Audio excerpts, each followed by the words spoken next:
Bismillahirrahmanirrahim. Hello and Assalamu alaikum viewers. My name is Sabira Sain Wali and I am a level 1 student at the Han School Islamabad Baraku campus. So viewers, today is very special guest with us name is Bertie. So let's start our interview. Hello, Assalamu alaikum, Bertie. Yes, I'm here. How are You you? just need to. I am very well. I'm very well. I'm speaking to you from the Netherlands. I am here in this country on visit to my daughter and my grandchildren, but I'm actually from South Africa. Okay, so Bertie, please introduce yourself for audience. Yes, I am. Over many years, been a teacher. Started my life out as a teacher, and then I went into business in all different roles: financial, commercial, HR, in junior positions, leadership positions, managing director. Today, I am board member, a chairman of boards. And what I do currently is what I actually am passionate and love very much. That is, I'm a transformational coach. I'm a thought leading mentor. I am an international speaker, and I am an award winning author. Achieved what I love doing. Okay, that's great, Bertie. So my next question is this: where did your transformation journey begin? I think if I look back into life, our transformation is continuous. Even just after birth, every one of us enters transformation, and we don't even know it. But my personal transformation from being a leader in organizations to running my own businesses and become passionate about speaking to the world about transformation, helping them to understand their why, understand what they should be doing. But my transformation has been over the last 10 years being quite dramatic. And so I can say, if you ask me the question, when did it start? I think it started accelerating 10 years ago.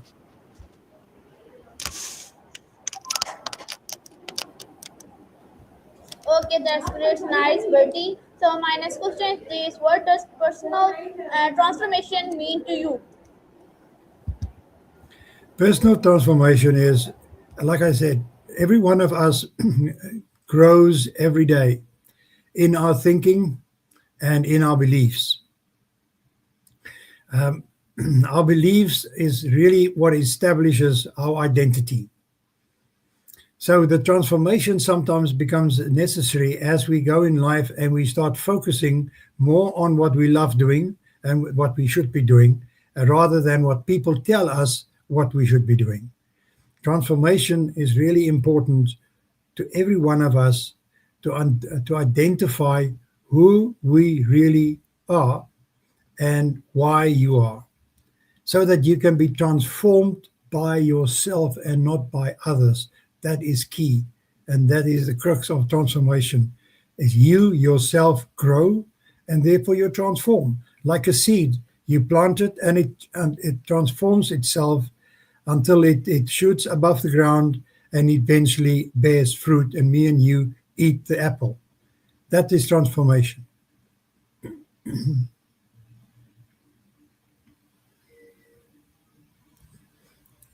Sorry, Abira, you are muted. Sorry, Bertie. Thank you for telling me. So, Bertie, my question is this: what is the biggest lesson life has taught you? What's the biggest lesson is that you are responsible for yourself. But in everything, it starts, number one, with loving yourself. Unconditional love yourself. Because we are tempted throughout our life to see what others do and believe that that is the right thing to do and that we must do that too. And that is the wrong thing we must do in life. You must find where your passion lies, define your purpose, and live your life according to your terms and your conditions. not what other people tells you. And now I am not saying that the teachers are wrong, that your parents are wrong, because there's teachings that we get from senior people and from other people. We learn all the time, but it is up to us to identify what is important to us and what we would like to follow, and what we like to expand. So the lessons that you learn is often through applying what others have taught you or you have taught yourself, and then you expand on it. And what you love doing, you keep on doing, and what you don't enjoy, you simply don't do it anymore. Okay, that's great, Bertie. So my next question is this: please tell me that what challenge shaped who you are today? What challenge? Just say that again. And my question is this: what motivates you to help others transform? I think, Vera, when you start getting to my age, it is important to look back at your life and to ask yourself the question, did I matter? It is important for us to be able to answer that question. And many people pass away, they die, and they have not never asked themselves that question. Did my life matter? Did I come to this earth with a purpose? Um, and that is what is important, and that is what has been important for me. Looking back, what have I achieved? And I believe that I need to leave a legacy. Every one of us should leave a legacy. People to remember us by, did we make a difference? And when I meet people, and I trust and hope when people meet me, that when they leave me, that they have learned something, that they've gained, and that they've grown through me sharing my experiences and my wisdom, whether it's shared directly or shared through the way I handle myself, the way I speak, whatever the case may be. We are all eluding examples to others. But back to that question, loving yourself, teaching people how to unconditionally love themselves is one of the key things, because then you build on who you are, your own identity, not what others said you are. Okay, so that's amazing answer for giving the viewers. Thank you. So my next question is: what inspired you to become a mentor? What inspired me to be a manager? You No, know, yeah. we must be ambitious in life. I don't believe that we must be complacent to what we have become. You've been born and destined to become the best you can be. So, what can I be? What is the best me that I can be? Can I grow bigger, smarter, faster, stronger? And in the business environment, to just say I'm happy where I'm at. I get the salary and I work from 8 to 5 and I'm happy. Yes, you can be like that. You can be happy by working 8 to 5, but I believe there's more to life. More to you are capable of much more. So you must test yourself. You must challenge yourself. So I've always done that. It's not that I was driving to position myself to become a senior, a team lead, a supervisor, a manager, a managing director, a board member. You are just ambitious in terms of how you look at life, and you grow, and people notice that, and you get promoted to those positions. So it's not what I desire, it is what I'm destined to become, and I ready myself through every action that I take every day to be ready when people call on me to say, Bertie, I need you, then I must be ready. Okay, that's amazing, Bertie. So that's great. So my next question is this: please tell me that how can someone overcome fear? How can you overcome fear? Yeah. You know, um, Yeah, they say that the fear is spelled FEAR. Fear, it's the false emotions appearing real. So often, fear is what in your mind's eye you see and what you feel, and it's not necessarily always the truth. So we need to be careful that we define a challenge as something that has got an impact on us and is going to negatively and adversely impact us, and we link to that a fear of change. So we I say again, if you are ready to grow, you will not see challenges as a fear, because a challenge is a fear. If a dog come and it threatens to bite you, that's a challenge by the dog. The question is how am I handling this challenge?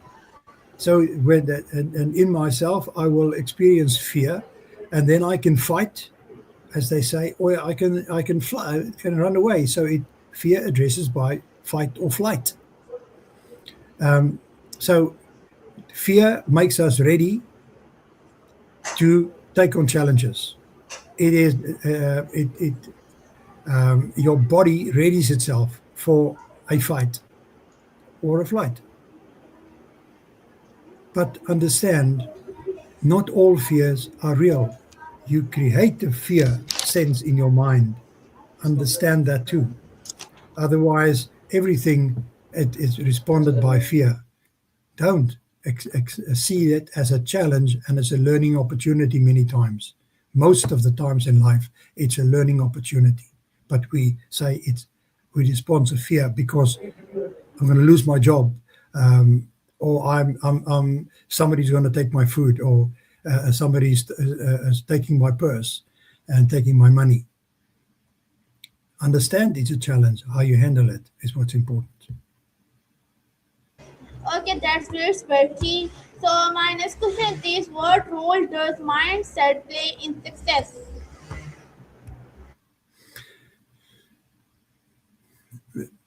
I'll answer your question this way. I believe everybody says that every action starts with a thought. So how you think is how you respond and how you act. But I have led to believe, and I've done some research on that, and I'm passionate about it. I believe that the birthplace of thought is belief. A belief is something that you've put in your subconscious mind in terms of how you experienced life in all different situations, and you build your beliefs from early life. And most of us build our beliefs until the age of 7. So the question now is, how do we approach life in terms of our beliefs? So we respond according to our beliefs. So we need to understand that whatever way we want and what motivates us is based on our personal beliefs. Sometimes it's good, sometimes it's bad. So we need to constantly be aware of that. So if your question is about motivation, what motivates me, it comes from my past. The belief that I can motivate you. You can't start a race by just telling yourself, I'm just running along. Is If it that from the is your process continue? belief, Yes, then, sir. then Please continue. okay, sorry, Continue, please. Continue. okay. I'm just saying, if you start a race and you believe you can win, then you can win. If you believe you're not going to win, then you're also right. You're not going to win. So you've got to approach life through your beliefs. Have positive beliefs, and you'll have positive results. That motivates me.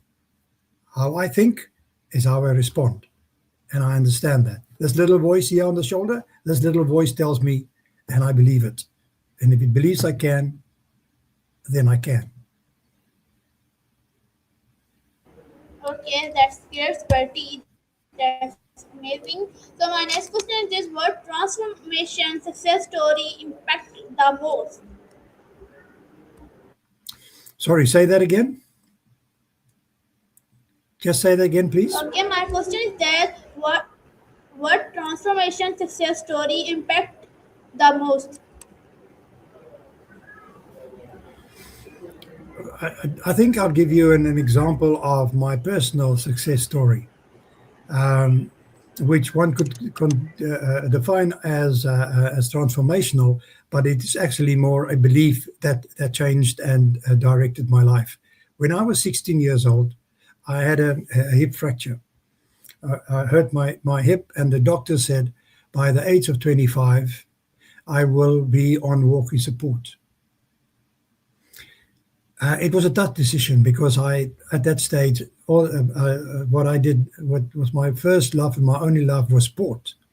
So I was out in the sport field with a ball all the time. And here they tell me, you are not going to do sport anymore. You will be on walking support when you're 25.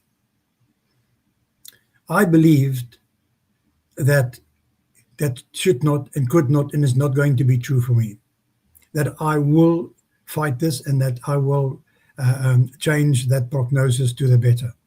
So I transformed my thinking. I created a thought that I can be strong and that if I'm strong and I'm fit, that would not happen. I played professional sport. I played senior level, all different kinds of sport. I enjoyed my life. Now I'm 71 and I'm still active.